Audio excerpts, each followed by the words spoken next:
estás aqui, Senhor.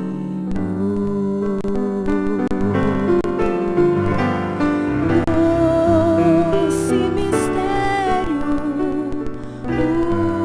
o teu amor por mim. Nasce o sol, nasce a luz, nasce em mim. Nem se fez manhã, eis-me aqui a te buscar.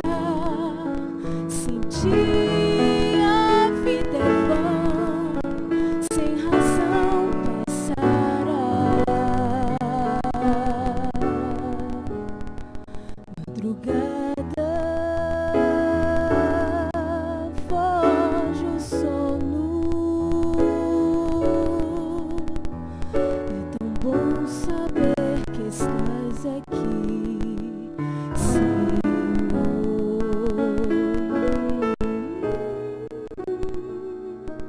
É tão bom saber que estás aqui, Senhor. Amém, Senhor.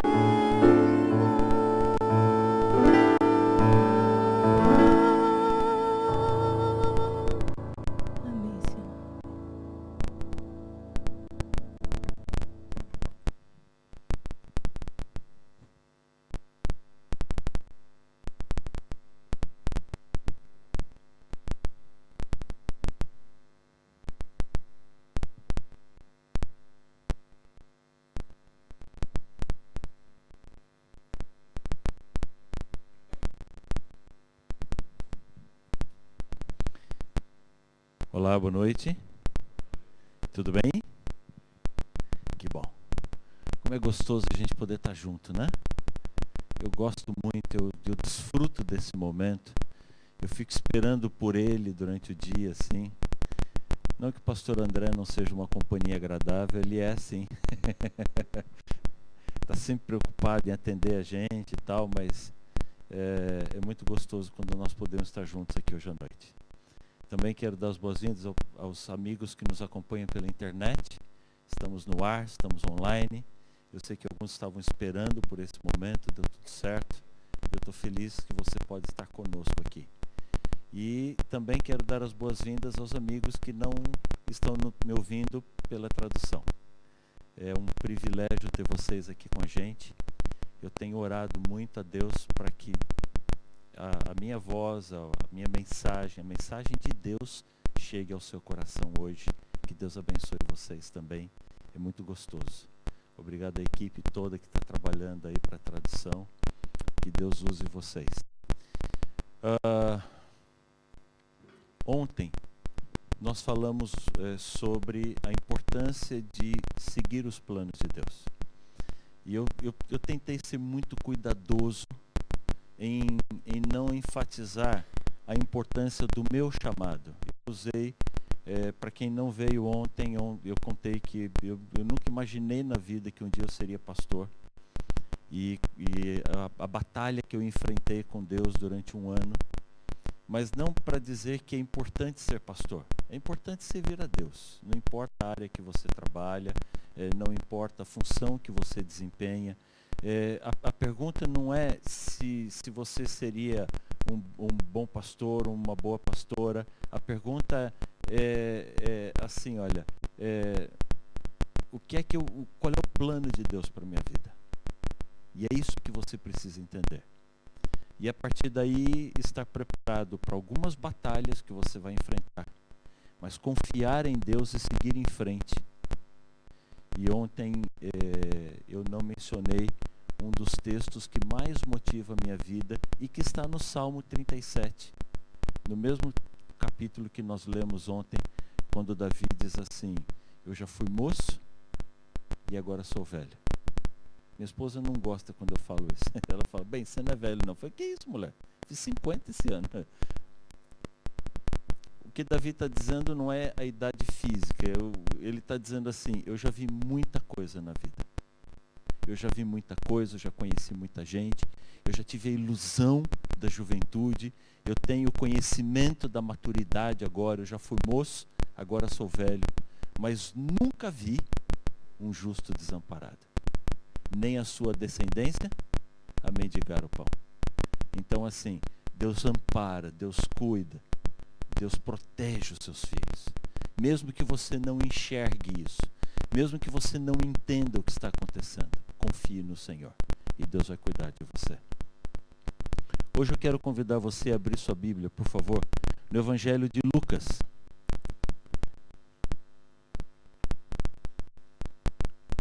Lucas capítulo 10.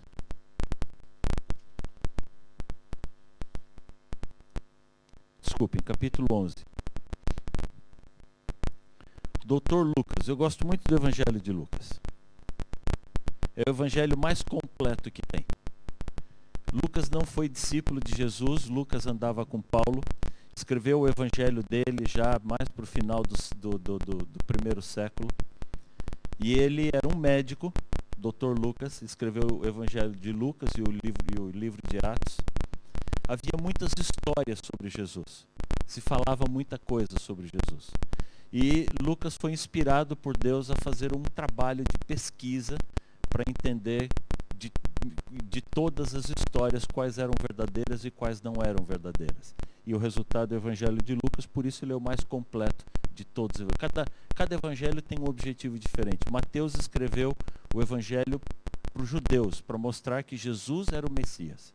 Por isso ele começa o Evangelho com a genealogia de Jesus. João escreveu um Evangelho para revelar quem é Jesus. Jesus é Deus. Por isso ele começa o Evangelho dizendo: no princípio era o Verbo estava com Deus, o Verbo era Deus, todas as coisas foram feitas por ele. João conheceu Jesus, a gente vai falar um pouco mais sobre isso na sexta-feira, mas João conheceu Jesus de verdade na ilha de Patmos. E agora foi o último livro da Bíblia a ser escrito, o Evangelho de João. E ele queria mostrar quem é esse Jesus que ele conviveu. Marcos fez um evangelho rápido, para soluções rápidas da vida. Um livrinho de bolso, né? É um evangelho curtinho assim, com mensagens rápidas para a salvação. Mas Lucas, ele escreveu o trabalho, a tese de pesquisa dele. Por isso o evangelho mais completo. E aqui no capítulo 11, ele conta que certo dia, Jesus estava orando em algum lugar, ele não sabia qual era esse lugar, ele não estava junto. E tendo terminado de orar, um dos seus discípulos lhe disse: Senhor, ensina-nos a orar como João ensinou os discípulos dele. Aí vem a oração do Pai Nosso. Os discípulos queriam aprender a orar. A gente fala muito sobre oração. A Bíblia chega a dizer assim: orai sem cessar. E muitas vezes eu fiquei questionando na minha vida por que a gente tem que orar tanto. Deixa eu perguntar uma coisa para você. Deus sabe das coisas? Sim ou não? Quantas coisas Deus sabe? Tudo. Deus conhece a minha vida? Deus conhece a sua vida? E por que eu preciso contar para Ele então? Deus conhece as minhas necessidades e as suas necessidades. E por que eu preciso falar para Ele então? Você está entendendo isso daqui? Essas coisas ficaram pipocando na minha cabeça, ficaram borbulhando na minha mente.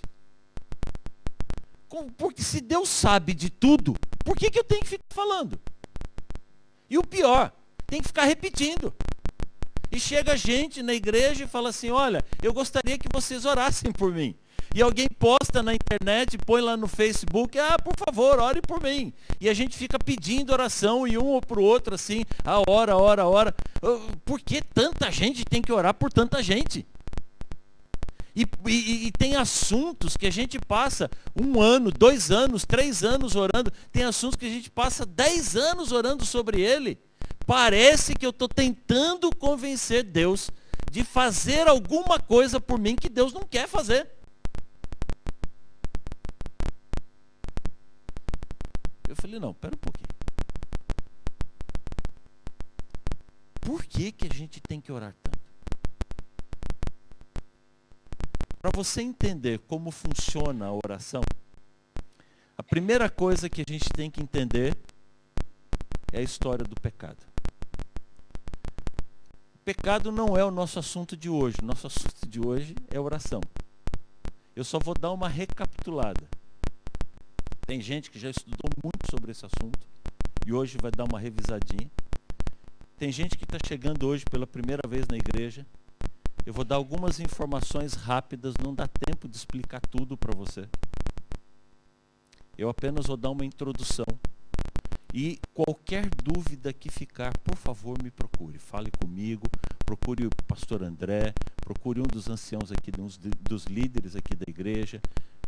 Esse é um assunto interessante, mas para entender a oração, a gente primeiro precisa entender isso daqui. Como que o pecado começou? Eu quero convidar você a abrir sua Bíblia em Apocalipse capítulo 12, por favor.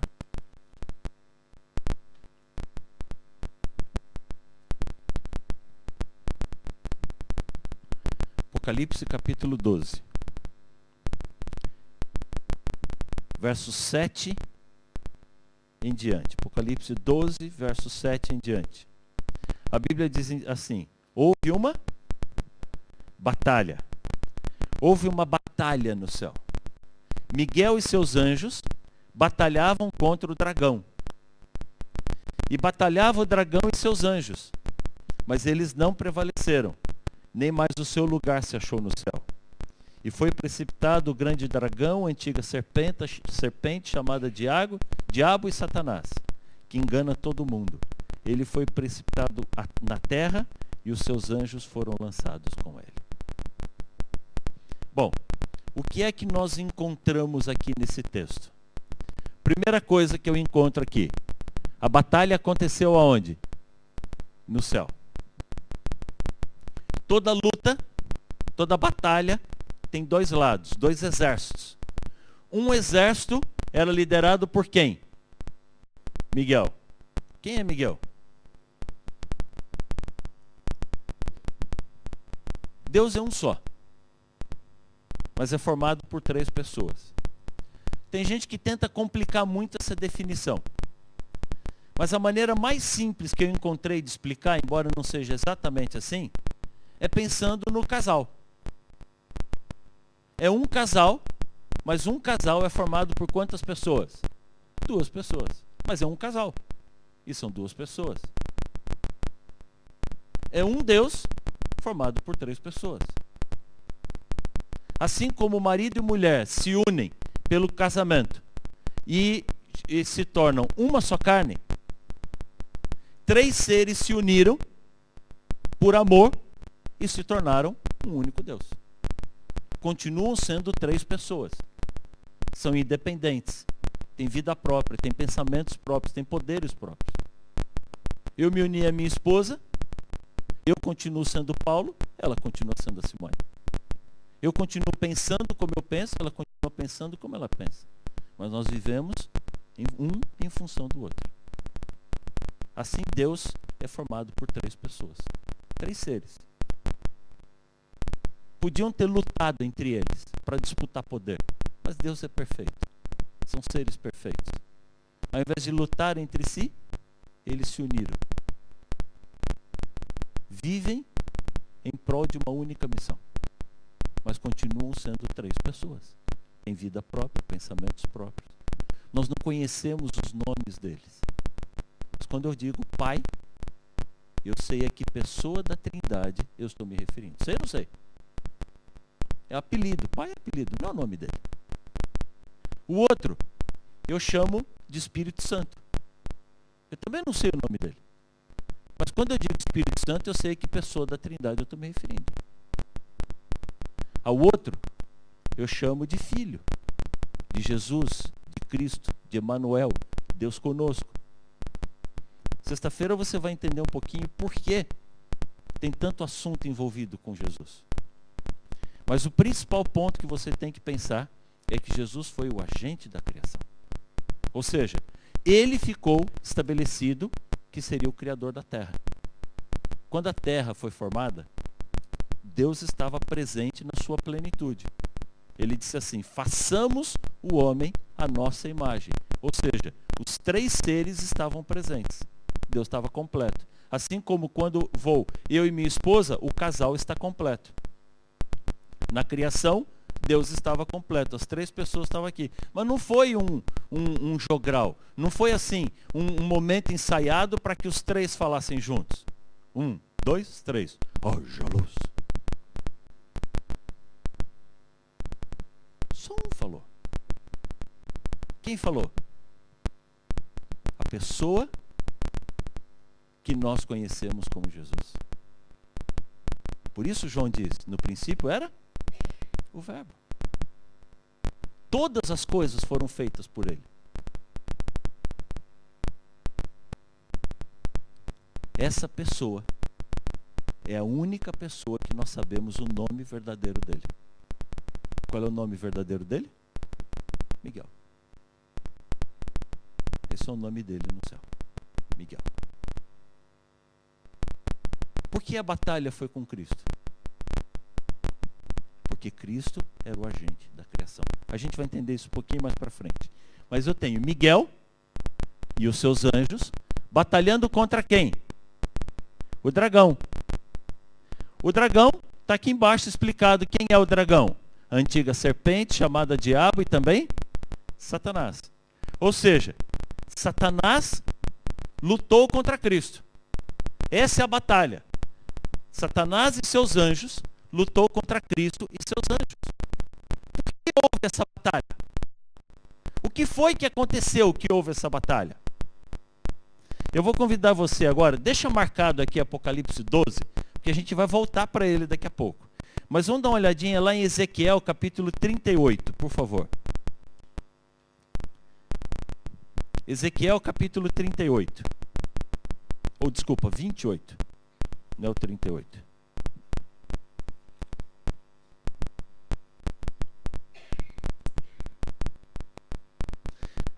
Aqui em Ezequiel 28, a partir do verso 12, nós temos uma profecia de dupla interpretação. Existem coisas na Bíblia que têm uma interpretação dupla. Por exemplo, as cartas às igrejas ali da Ásia, no começo de Apocalipse, capítulo 2 e 3. É uma profecia de dupla interpretação. Existiam aquelas igrejas, as cartas foram enviadas para as igrejas, mas cada uma daquelas igrejas equivalia a um período da história cristã. Então, tinha uma aplicação local e uma aplicação futura. Dá para entender isso daqui? O que é dupla interpretação? Ezequiel tem uma dupla interpretação. Foi enviada essa mensagem ao rei de Tiro. Mas também você vai entender fácil que é uma explicação sobre Lúcifer.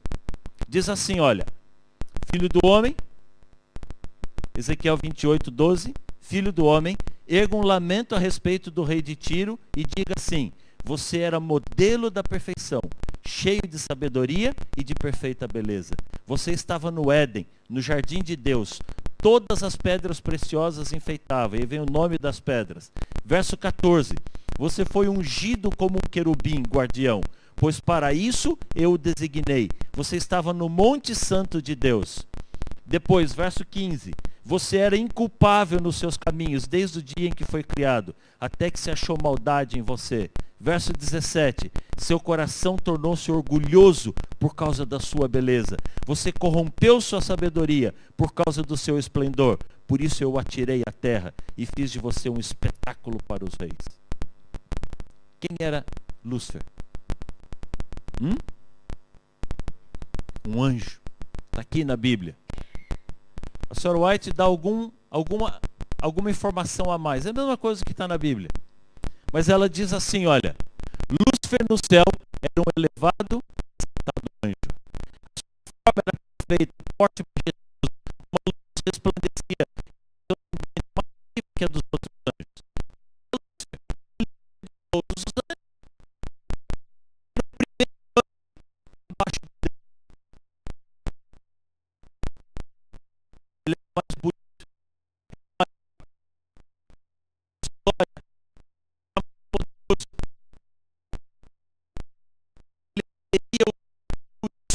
Para honra e glória de Deus. Mas ao invés disso, ele começou a olhar para si. Eu sempre me questionei como é que foi a história de um anjo perfeito num lugar perfeito, que deixa uma bobagem desse tamanho entrar na cabeça dele. A Bíblia chama isso do mistério da iniquidade. Não dá para entender isso. Mas uma coisa é fácil de entender. Ideias ruins, pensamentos ruins passam pela cabeça da gente. Passa ou não passa? Quem nunca pensou numa bobagem na vida? Quem nunca teve uma ideia absurda? Passa. Passa.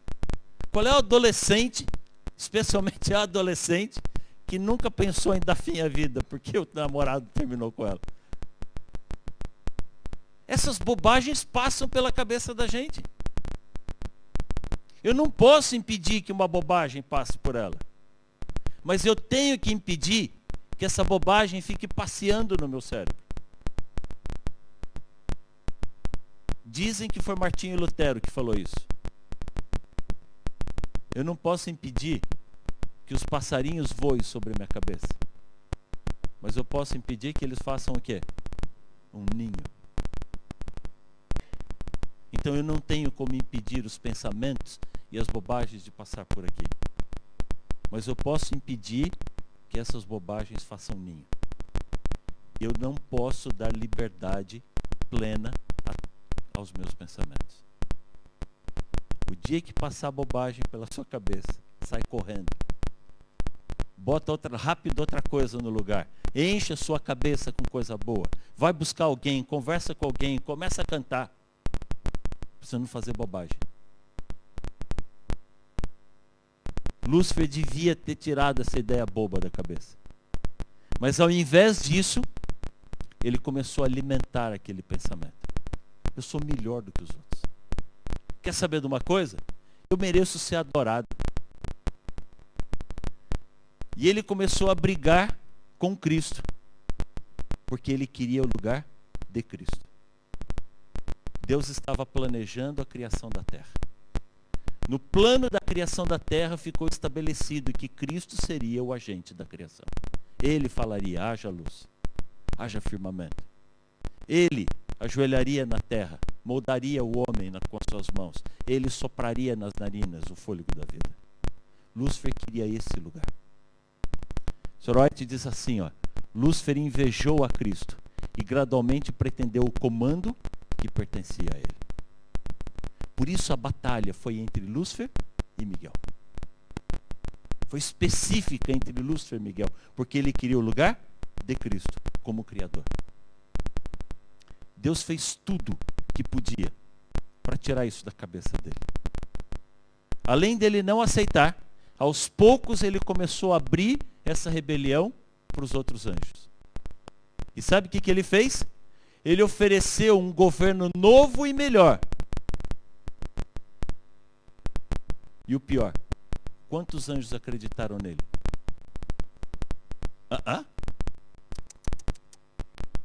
I'm so sorry. Wrong. Grande número aceitou Lúcifer como líder. Qual é o problema? Os anjos não conheciam mentira. Quando Lúcifer chegou oferecendo um governo melhor que o governo de Deus, eles acharam que era verdade, porque eles não conheciam mentira. E agora? O que foi que aconteceu? Muitos acreditaram nele. Muitos anjos se mantiveram leais a Deus. Os anjos que ficaram leais a Deus advertiram os outros anjos de que ele estava errado. Deus colocou neutro. Deixa o povo pensar um pouquinho.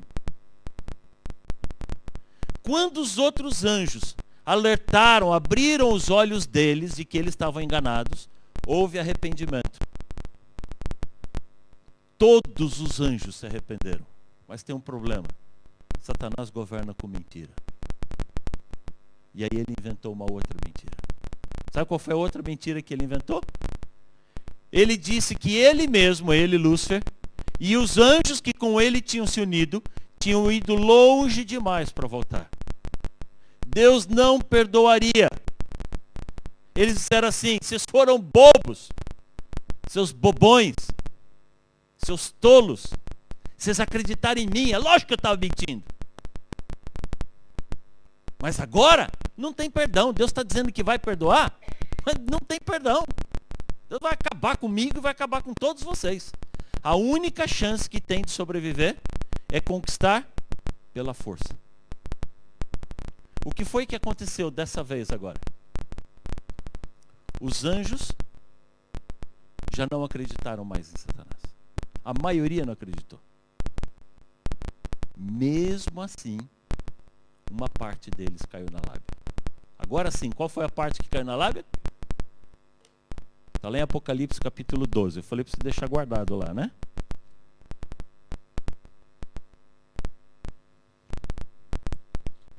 Volta lá para Apocalipse capítulo 12. Verso 4. Sua cauda arrastou consigo 1/3 das estrelas do céu. 1/3 de todos os anjos seguiram Satanás. Quanto dá 1/3 de todos os anjos? Hã? Quanto dá 1/3 de todos os anjos?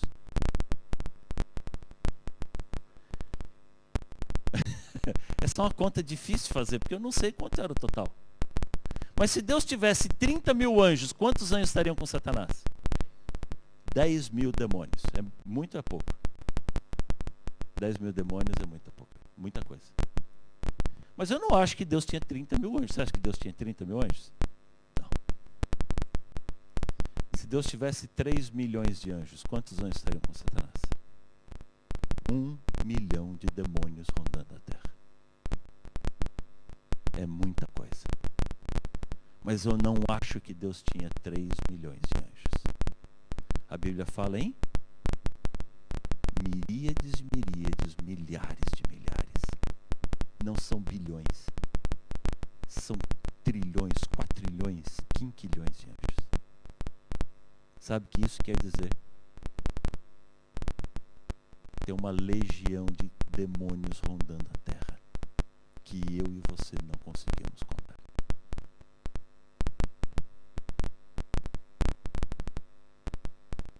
Yeah, you have to be scared. Você tem que morrer de medo. Mas eu tenho uma grande notícia para você hoje. Se Satanás ficou com 1/3, Deus ficou com? Deus tem o dobro. Então, embora quando eu olho para esse número eu fico assustado, eu olho para Deus e não me preocupo, porque Deus tem o dobro. Satanás pode mandar 1 bilhão de demônios para cima de mim. Deus manda 2. E os anjos de Deus são maiores e mais poderosos. Salmo capítulo 91 diz assim: 1000 cairão ao teu lado, 10 mil à tua direita, você não será atingido. Porque a seu respeito, Deus dará ordens aos seus anjos para que te protejam. Os anjos de Deus vêm cuidar de mim e de você. Amém? Amenzinho frouxo, né? Você não entendeu. Nós estamos arruinados. Nós estamos dominados por uma legião de anjos maus. Mas Deus manda os anjos dele para cuidar de mim e de você. Amém? Amém. Aleluia.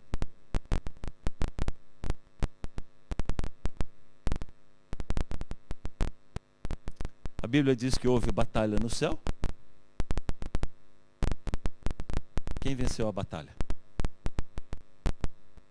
Satanás vem perdendo há muito tempo. O problema é que ele acha que a gente não sabe disso. Por isso ele tenta crescer para cima da gente. Mas quando a gente se esconde atrás de Cristo, Cristo vem vencendo, é vencedor já. Essa vitória já está deflagrada há muito tempo. Então eu não tenho que temer. Mas espera um pouquinho. Satanás perdeu a batalha junto com os anjos dele. E o que é que Deus faria com os anjos dele? O que é que Deus faria com Satanás? Todas as oportunidades de salvação foram dadas no céu. Quando eles foram expulsos, não tinha mais o que fazer por eles. Deus podia tê-los destruído. E por que Deus não destruiu?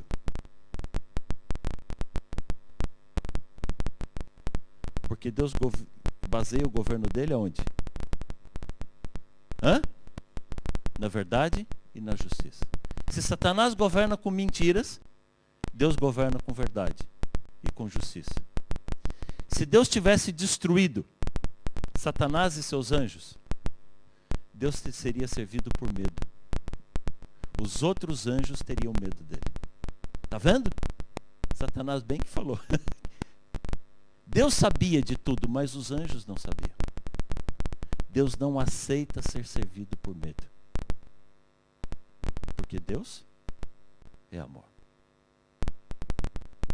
Além disso, tem um outro problema. Satanás disse que ele tinha oferecido um governo melhor. Ele disse que ele governava melhor do que Deus. Se Deus destruísse Satanás, eternamente ia ficar a dúvida de como seria o governo dele. Se o governo dele era tão ruim assim, por que Deus não deu nem chance para ele governar? Embora Deus soubesse da consequência de todas as coisas, o universo não sabia. Nem os anjos, nem os habitantes dos mundos não caídos. Por isso, por incrível que pareça, por amor a nós, aos seus filhos, Deus se viu obrigado a permitir que Satanás governasse por um tempo.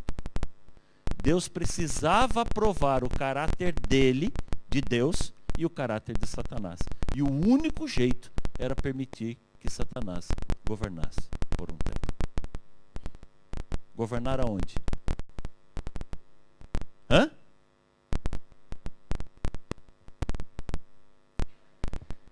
Satanás só poderia governar aonde ele fosse recebido.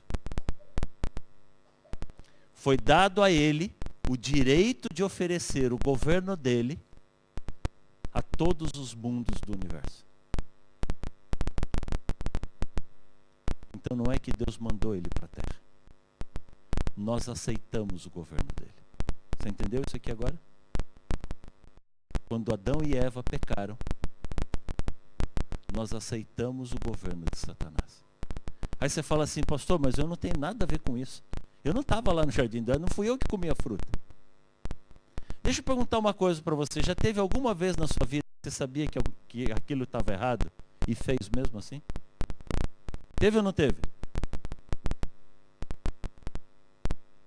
Sabe o que você disse? Eva, demorou muito. Eu teria comido o fruto mais rápido. A Bíblia diz que todos nós pecamos. Todos pecaram.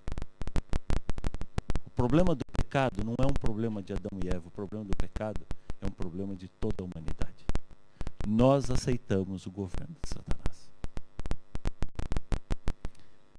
O que foi que aconteceu aqui então? Deus estabeleceu Adão como governador da terra. No momento em que o ser humano pecou, nós entregamos o governo da terra para Satanás. Se você leu o livro de Jó, o primeiro capítulo de Jó, a Bíblia diz que houve um concílio no céu. Nesse concílio compareciam os governantes de cada mundo criado por Deus. Não há nenhum lugar da Bíblia que diga que Deus criou outros mundos. Mas há vários indícios disso. E a própria ciência aceita a ideia de que nós não estamos sozinhos no universo. O universo é grande demais. Então a Bíblia diz que nesse concílio compareciam os governadores dos mundos. Satanás compareceu como o governador da terra. Você entendeu o que nós fizemos? Nós entregamos o governo da terra para Satanás.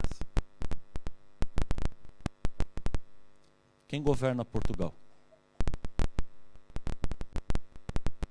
Tem presidente em Portugal? Vocês sabem quem é o presidente de Portugal? Passos Coelho. Quem governa o Brasil?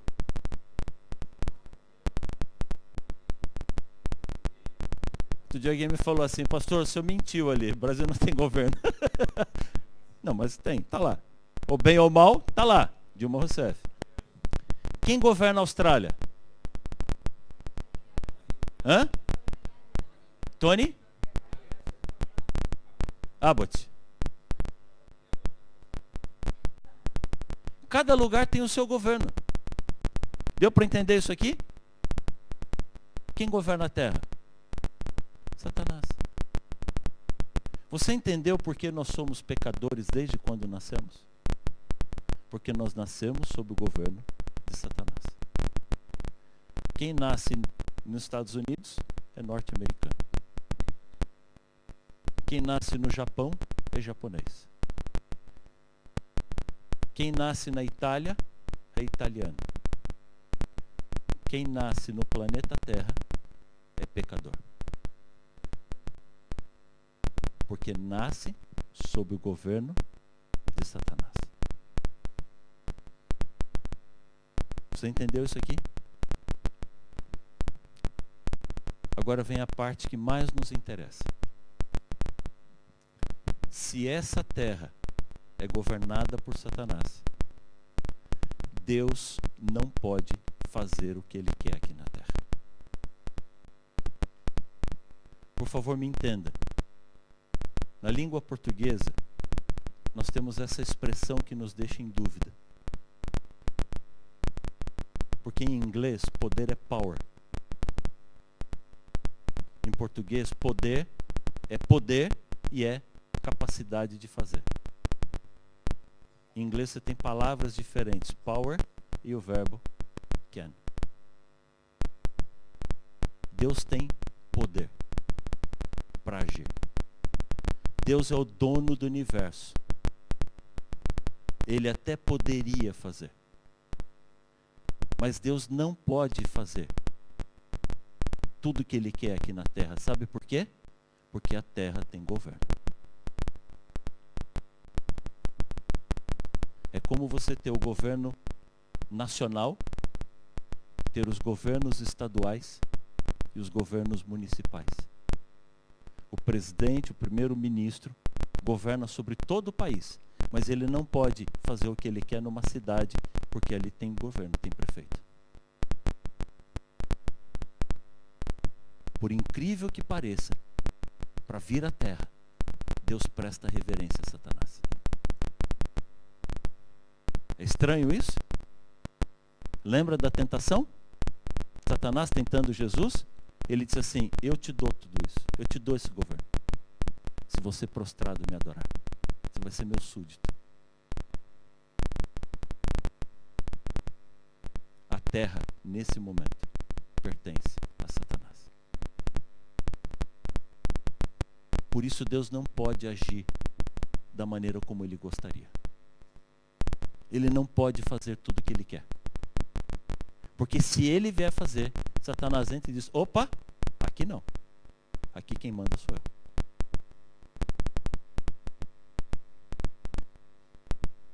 Depois tem um outro problema. Por que Satanás governa a terra? Não é para provar o caráter de Satanás? Se Deus ficar interferindo no governo de Satanás, a hora que der tudo errado, ele vai dizer assim, eu não pude governar. Deus ficava interferindo o tempo todo.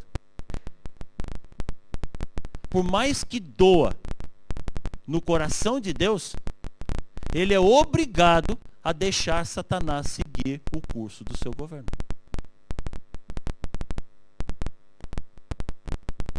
Ou seja, eu e você estamos completamente entregues nas mãos do diabo.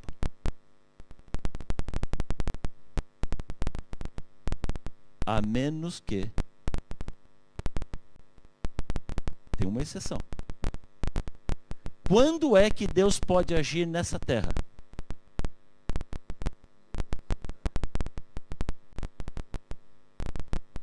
Quando eu dou permissão. Como é que eu dou permissão? Quando eu chamo.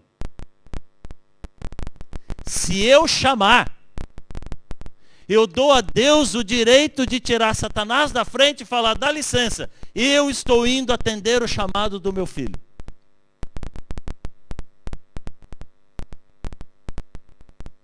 Quando eu oro, eu permito que Deus atue na minha vida.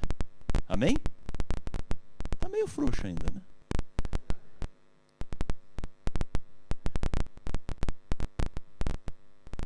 Você entendeu agora o que é oração? Quando eu não oro, Deus não pode agir. Não é que Ele não quer agir. Ele está ansioso. Ele está desesperado. Ele está assim do lado. Filho, por favor, peça. Mas ele não pode. Satanás está na frente dizendo, não. Ele não te chamou. Ele não te quer. Ele é meu. Sai fora. De repente você clama a Deus. Ele tira Satanás de lado e vem correndo para atuar. Por isso orar é abrir as janelas do céu. Por isso oração é a fonte do poder. Por isso Cristo disse assim, filho, as coisas que eu faço, vocês poderão fazer coisas maiores ainda.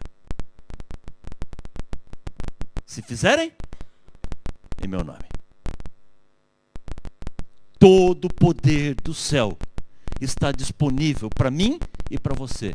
Basta pedir.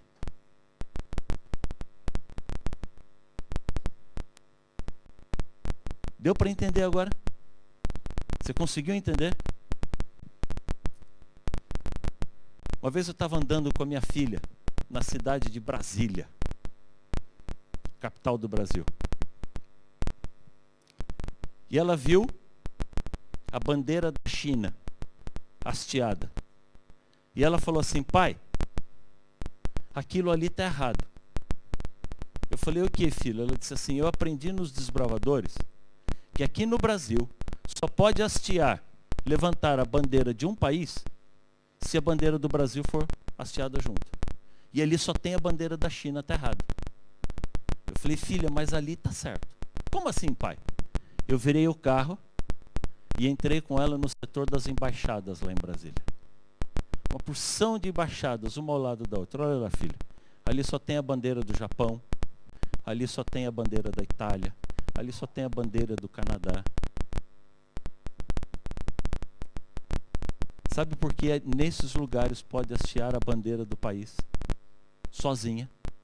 Porque ali dentro da embaixada é território daquele país.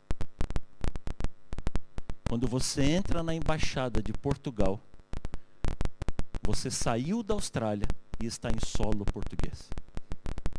Quando você entra na embaixada do Brasil, você saiu da Austrália e está em solo brasileiro. Se você tiver um problema aqui com os australianos, mas entrar na embaixada, a polícia australiana não pode ir lá. Porque ali é território do seu país. Entendeu isso aqui? Isso a gente já sabe que é assim, né? Então, entenda comigo assim, olha. Não é que é exatamente assim, mas é o caminho mais fácil que eu encontrei para a gente entender a oração. Quando eu oro, eu entro na embaixada de Deus. Eu continuo na terra, cercado de terra por todo lado. Mas eu estou na embaixada de Deus. Satanás não tem acesso. Não há nada que ele possa fazer. A hora que eu saio, eu caio no governo de Satanás. Então, quando eu oro, eu estou no território de Deus. A Bíblia diz que Satanás continua bramando e rugindo como um leão, mas lá fora, ameaçando, gritando, berrando, tentando fazer você tremer de medo. Mas não há nada que ele possa fazer. Salmo 91 diz assim, debaixo das asas de Deus nós estamos seguros. A Sora White diz assim, uma alma rendida ao poder de Deus, ela é inviolável, inexpugnável contra os assaltos de Satanás. Mas sabe qual é o nosso problema? A hora que está tudo bem, a gente ora a Deus, entra na embaixada dele, está tudo certo, tudo seguro, a gente olha para Deus e diz assim, Senhor, eu vou buscar pão. Como assim, filho? Eu vou ali na padaria, na esquina, buscar pão. Filho, tem muito pão aqui dentro da embaixada. Você não precisa sair. Mas, Senhor, é que eu quero um pãozinho diferente que não tem aqui dentro. Filho, eu arrumo qualquer pão, mas não precisa sair daqui. Tá bom, não precisa falar tão sério assim. Então eu vou buscar sorvete. Filho, aqui tem todo o sorvete do universo. Senhor, aqui tem um sorvetinho lá naquela sorveteria, que é aquele que eu gosto. Filho, eu arrumo qualquer sorvete. Mas, assim, a gente começa a arrumar desculpa para sair dos braços de Deus. Arruma ou não arruma? Passa a vida inteira caçando qualquer desculpa para dar uma escapada da embaixada de Deus. E na hora que você saiu da proteção de Deus, Satanás pega você na hora. Aí a vida começa a afundar.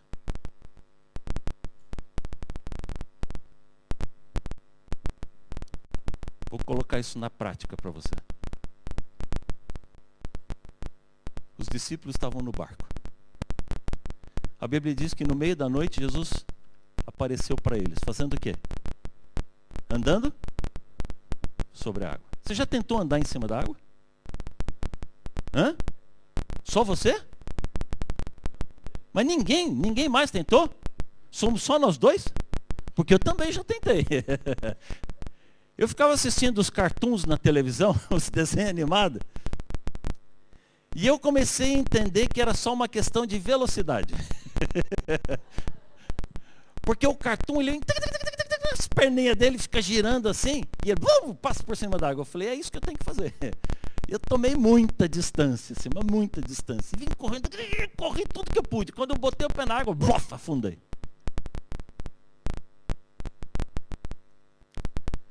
Jesus apareceu para os discípulos andando sobre a água. Pedro olhou e disse assim, se é o Senhor que está aí, me faça andar sobre a água também. Jesus falou, então vem, Pedro. Que dureza, né? A gente fala sem pensar as coisas. E Deus responde. E depois que Deus responde, você fala assim, Senhor, não, acho que não vai dar não. Venha, Pedro. Eu não sei o que aconteceu. Eu sei que quando Pedro tirou o pé de dentro do barco e colocou na água, a água ficou firme embaixo dos pés dele. A água não congelou, porque se o gelo é slippery, é muito escorregadio. Simplesmente ficou firme. A água toda é mole, mas onde Pedro colocava os pés, a água era firme e sustentava o peso dele.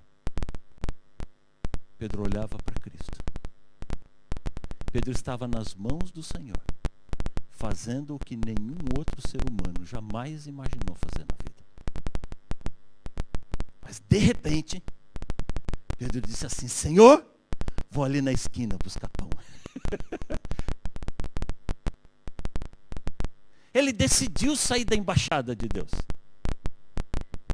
Ele começou a olhar para os outros discípulos lá no barco.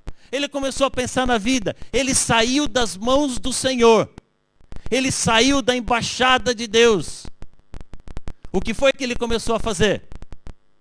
Filho, todas as vezes que você tirar a sua vida das mãos do Senhor, escreve isso daqui. Não há exceção para essa regra. Todas as vezes que você tirar a sua vida das mãos do Senhor, imediatamente você começa a afundar. Pedro ficou desesperado. A água toda era mole. E aquela água firme embaixo dos pés estava afundando. E ele começou a lutar. E a se debater. E ele tentava puxar aquela água firme para cima de novo. E quanto mais ele lutava, mais rápido ele afundava.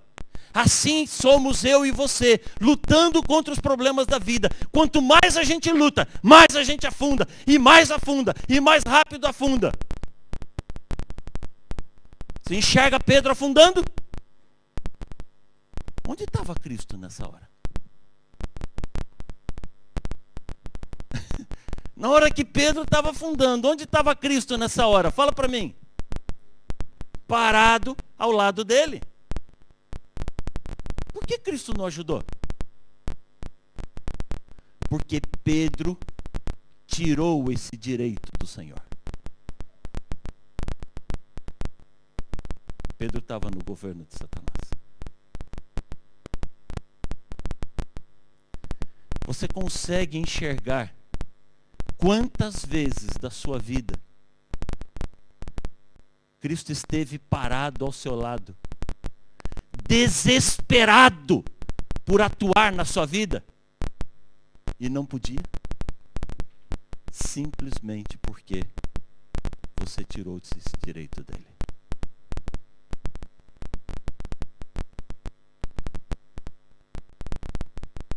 Pedro afundando, a água subindo, ele foi se esticando, levantou o nariz para tomar o último fôlego antes de afundar. A hora que ele levantou o nariz, viu Jesus parado do lado dele.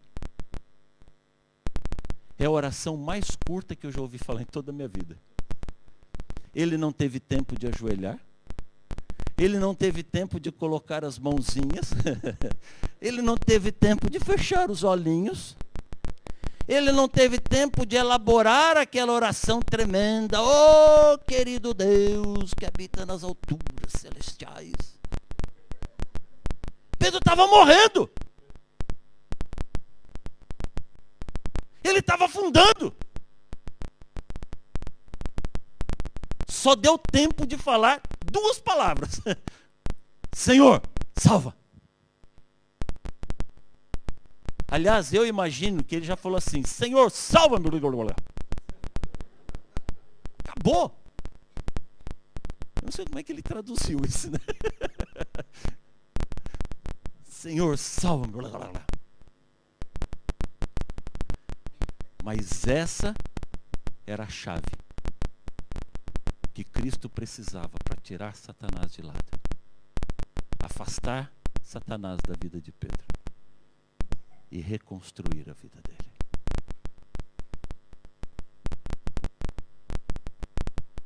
Você entendeu o poder da oração? Sim ou não? Por isso que a Bíblia diz: muita oração, muito poder. Quando eu oro, eu abro um canal, uma janela, um tubo, um duto, por onde Deus pode atuar na minha vida. Agora vem a coisa mais legal dessa história, mais gostosa. Se quando eu oro, eu abro um canal para as bênçãos de Deus fluírem para mim, e se você também orar por mim, esse canal vai aumentar. E se você também orar por mim, o canal vai aumentar mais ainda. E você orando por mim vai aumentar mais. E quanto mais pessoas orarem por mim, esse canal vai se tornando uma adutora. Tem adutora em Portugal? É assim que vocês usam aqueles tubos grandes por onde flui muita água por baixo da rua? As bênçãos de Deus vêm de enxurrada para cima de mim. Quanto mais pessoas orarem por mim, maior o poder de atuação, maior a liberdade que nós damos para que Deus possa atuar na minha vida. Por isso nós oramos uns pelos outros.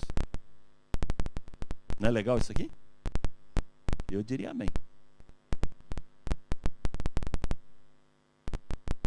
Já que a gente falou dessa questão de orarmos uns pelos outros, por isso que a gente pede para tanta gente orar uns pelos outros, por isso que a Bíblia diz: orai uns pelos outros. Eu queria falar um pouquinho para você, um ponto além dessa questão da oração intercessória. Tem alguém que você conhece, que você gosta muito? Tem alguém da sua família, alguém que você ama, mas que está longe de Deus? Tem ou não tem? Se essa pessoa está longe de Deus, Deus pode atuar na vida dele?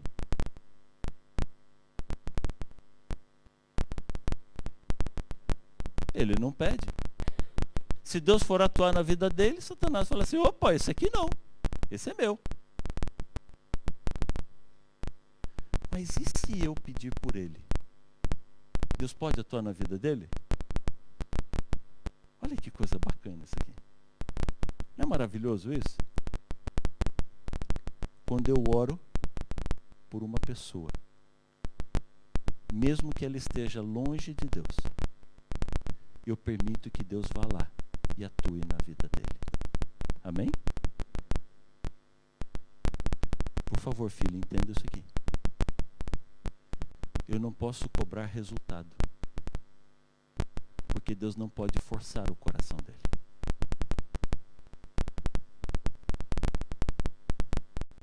Mas cada vez que eu oro, eu permito que Deus vá e faça um carinho no coração dele.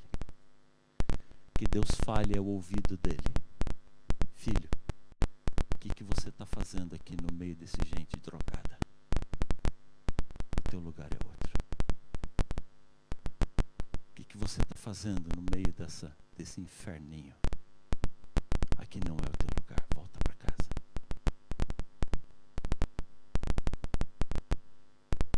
Pode ser que ele nunca aceite, porque depende do coração dele. Mas sabe o que a experiência tem mostrado para mim? Que se eu tiver a paciência de continuar orando, Deus tem a paciência de continuar agindo. E Deus age com tanta intensidade que consegue derreter muralhas de concreto. Eu conheço esposas que oraram pelo marido por 20 anos. O coração era duro demais, mas derreteu. Eu orei pela minha irmã durante 35 anos. Havia uma barreira ao redor do coração dela. Mas um dia minha irmã ligou para mim e disse assim: mano, você está fazendo alguma coisa comigo? Eu falei: não, por quê? Não sei, tem umas coisas acontecendo na minha vida. Eu falei: não, eu tenho orado por você. Ah, então é isso, então para de orar. Eu falei: por quê? Não, porque Deus está fazendo umas coisas na minha vida e eu não quero. Eu falei: agora sim que eu vou parar de orar. Aí que eu orei mais ainda. 35 anos. Mas Deus deu o privilégio, eu e meu irmão, de batizarmos a nossa mãe e a nossa irmã. Nunca desista de orar pelas pessoas que você ama. Nunca.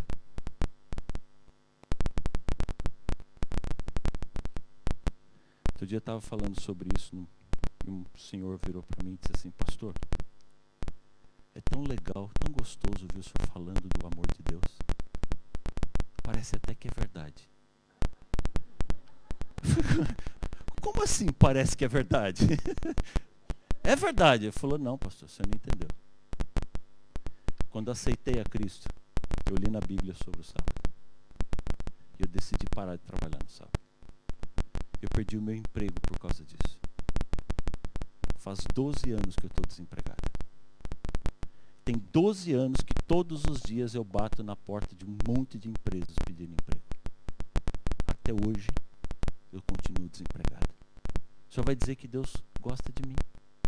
Que Deus cuida de mim? Eu olhei para ele e disse assim: filho, desculpa, mas você perguntou para o pastor errado. Eu sou honesto demais. Como assim, pastor? Eu falei: olhando para você, olhando para o seu porte físico, olhando para a sua feição, para a sua roupa, você não me parece nenhum homeless. Ele disse: não, tudo bem, faltar nunca faltou nada. Mas eu sou homem, cadê o meu trabalho? Cadê a minha dignidade? Eu falei: desculpa, filho. Deus nunca prometeu trabalho para você. Prometeu? Deus nunca prometeu um emprego para você. Deus prometeu cuidar de você. Ele disse assim: olha as aves do céu. Não plantam, não colhem, não falta nada. Olha os lírios do campo. Ninguém se vestiu melhor do que eles. Deus disse que nunca vai faltar para você a roupa, nunca vai faltar comida. Deus está cuidando de você. Aliás, para ser bem honesto, se eu fosse Deus, eu preferia te dar esse emprego logo de uma vez e me livrar de você, do que ficar cuidando tão bem assim de você durante 12 anos sem emprego nenhum. Ele falou assim: pastor, eu não tinha pensado nisso. Eu falei: então é bom pensar, filho. nós misturamos as bênçãos de Deus com os prêmios da nossa sociedade. Você entendeu isso aqui? Muito cuidado com isso. Depois tem mais uma. Não é tudo que você pedir a Deus que Deus vai dar. É? Teve alguma coisa que você já pediu para Deus e Deus não deu? Já teve alguma vez que você orou e não aconteceu nada? Você consegue agradecer a Deus porque Ele não atendeu sua oração? É gostoso atender quando o salário raise up. Quando a conta no banco, raise up. Mas quando as coisas não vêm, é difícil agradecer a Deus. Mas devia. Devia. Eu espero ensinar você hoje a agradecer a Deus pelas coisas que você não recebe. Tiago capítulo 4, por favor. Tiago está ali, perto de Hebreus. Vem do Apocalipse, vem assim, de trás para frente, você já vai achar Tiago. É um livrinho pequeno.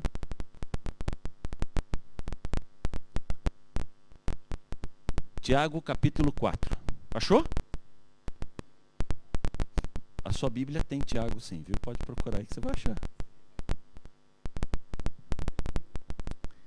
Tiago capítulo 4, verso 3. O que é que diz aqui em Tiago 4, 3? Pedi e não recebeis. Por quê?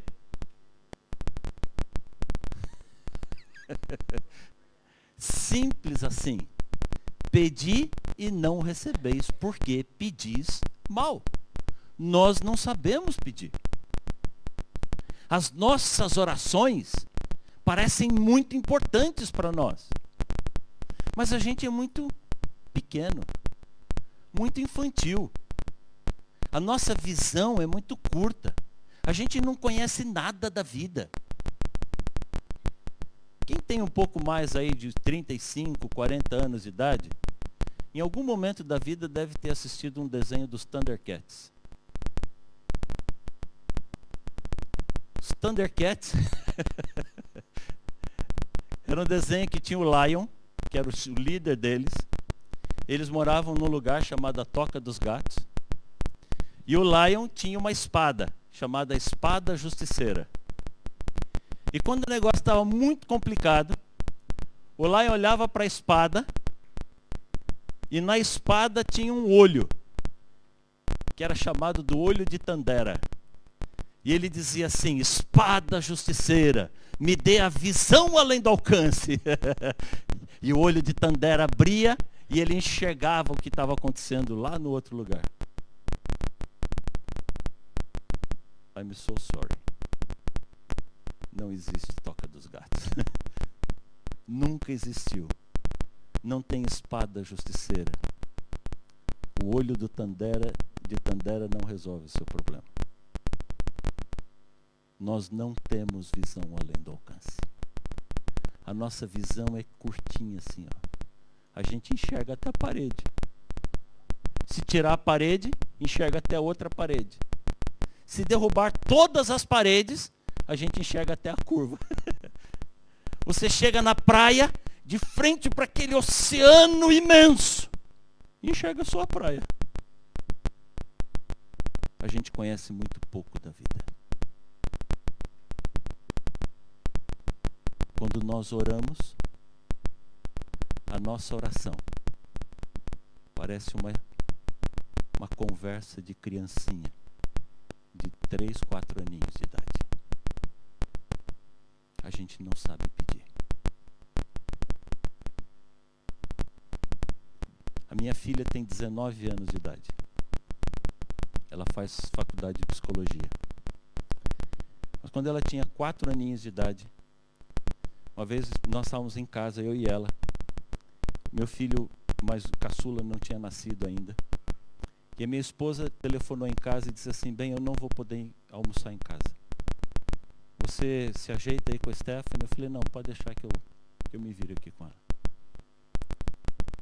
Eu olhei, chamei minha filha e disse assim: filha, mamãe não vem almoçar. Ela ficou olhando para mim e falei assim: papai vai fazer almoço para você. Yeah! Ela ficou feliz da vida. Falei, filha, o que é que você quer comer de almoço? Ela ficou olhando para mim assim, como se ela soubesse de alguma coisa, né? Falei, filha, pensa numa coisa bem gostosa. O papai quer fazer uma coisa bem gostosa para você. Falou, pai, então eu quero bala. Você quer o quê? Bala. Falei, filha, bala de almoço? Falei, você falou para pensar numa coisa bem gostosa, eu gosto de chupar bala. Falei, filha, bala não, bala é um tabletinho de açúcar que não serve para nada. Eu estou falando de comida que a gente mastiga assim. Pensa direito. Ela falou, então eu quero chicletes. Eu falei, piorou. O chiclete é só uma borracha ali que... Ele falou, você falou que é comida, coisa que a gente mastiga. Eu falei, não, filha, mastiga e engole, come mais, mastiga e engole até encher a barriguinha. Ele falou, pai, agora eu entendi, então eu quero chocolate. Eu falei, não vai dar certo o seu cardápio, deixa pra lá. Vai brincar e o papai vai ver o que faz pra você. Fui pra cozinha, abri o armário, encontrei um pacote de pasta italiana que eu tinha lá em casa, massa importada. Cozinhei aquela pasta al dente para ela. Fiz um molho branco com champignons assim. Fiz um grelhadinho, uns legumes coloridinhos para ela. Você jantou antes de vir para cá? Quer tirar o olho da janta do almoço da minha filha, por favor? Você fica babando no almoço da minha filha aqui. Montei aquele prato bem colorido, chamei e falei, filha, vem comer. Ela chegou e falou, ai pai, que legal. Eu falei, opa, pera um pouquinho, vamos agradecer a Deus primeiro. Fiz uma oração curta, o amém dela já foi de boca cheia. Amor. Ela começou a comer, pai, isso aqui está muito bom. Eu quase não comia, de satisfação de ver como minha filha estava comendo, com tanto gosto assim. Eu mal tinha começado a comer, ela já tinha limpado o prato dela. Olhou para mim e falou assim, pai, tá bom demais. Tem mais? Eu falei, tem. Peguei todo o resto que tinha na panela, coloquei no pratinho dela. Eu não tinha chegado na metade do meu prato ainda, ela já acabou o outro. Eu falei, pai, tá delicioso, tem mais? Eu olhei para o meu prato e falei, tem. Pois ela comeu a minha comida também. Acabou de comer, limpou a boca assim, me deu um beijo e falou, pai, que almoço maravilhoso, muito obrigado. E foi brincar. E eu fiquei com fome. E com a louça para lavar. Eu lavando louça lá, tive muito tempo para pensar no que tinha acontecido. Eu dei o que minha filha pediu. Você daria chicletes de almoço para os seus filhos? Qual é o pai que daria chicletes de almoço? Ninguém. Você entendeu isso aqui? Quando nós oramos, as nossas melhores orações são como o cardápio elaborado por uma criança de 4 anos de idade. Deus seria um louco se Ele atendesse às nossas orações. Nós não sabemos pedir. Por isso, eu falo,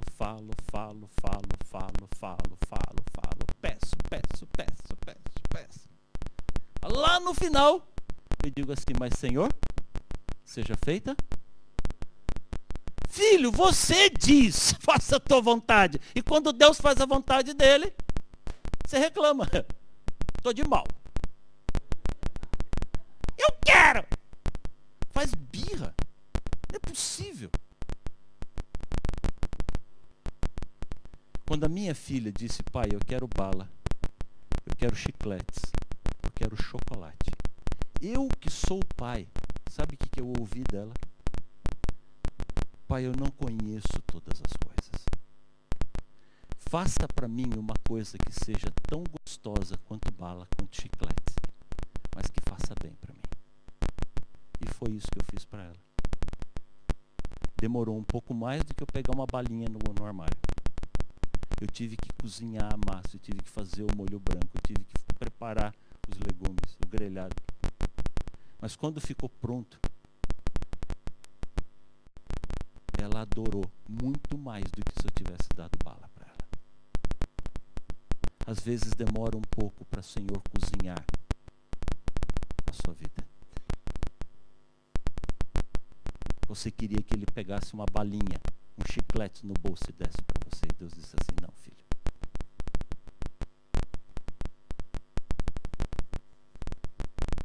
Você sabe o que é um iceberg? Hã? O que é um iceberg? Esse é um bom professor, não sou um bom professor? Eu faço a pergunta e já dou a resposta, né? O iceberg é uma montanha de gelo. Tem montanha pequena, média, grande, extra grande, large, extra large. Outro dia eu fui no supermercado nos Estados Unidos, vi uma camiseta lá que era 7X e um L na frente. 7X and L. Parecia uma toalha de piquenique. Assim também tem iceberg de todo tamanho.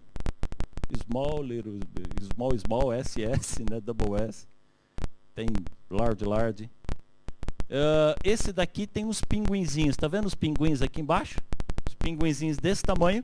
Pelo tamanho do pinguim, mais ou menos você consegue imaginar o tamanho da montanha. Você já ouviu dizer que, na verdade, o iceberg não é uma montanha. O iceberg é um bloco de gelo. A montanha é só a ponta do iceberg. E é isso que eu quero perguntar para você. Quando você olha para a montanha, você consegue enxergar o bloco? Você quer saber de verdade o que é um iceberg? É isso aqui, olha. Isso é um iceberg. Quando eu olho para o iceberg, eu só enxergo isso daqui. Mas o iceberg é tudo isso daqui. Quando Deus olha para a minha vida, o que Deus enxerga? Tudo. E quando eu olho para a minha vida, o que eu enxergo? Malemar aquela parte de cima. Mais ou menos. Você entendeu agora? Deus conhece detalhes da sua vida que você não imagina.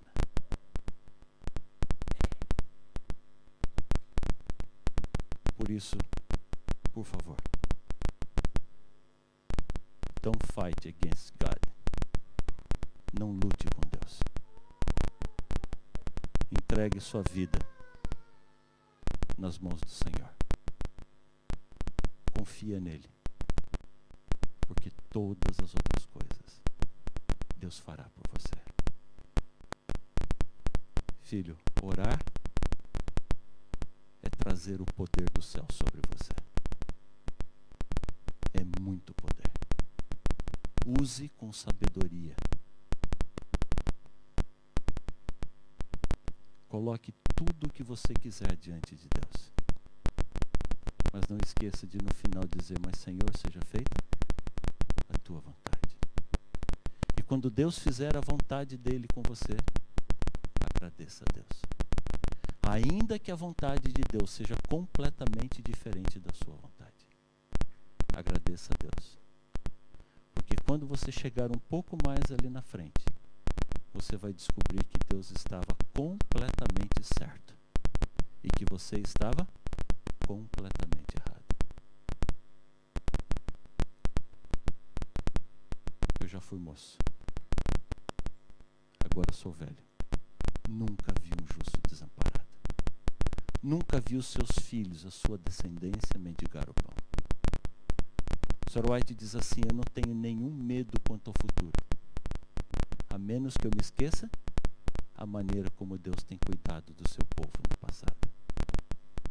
Olha para a história de Israel. Olha para a história da sua vida.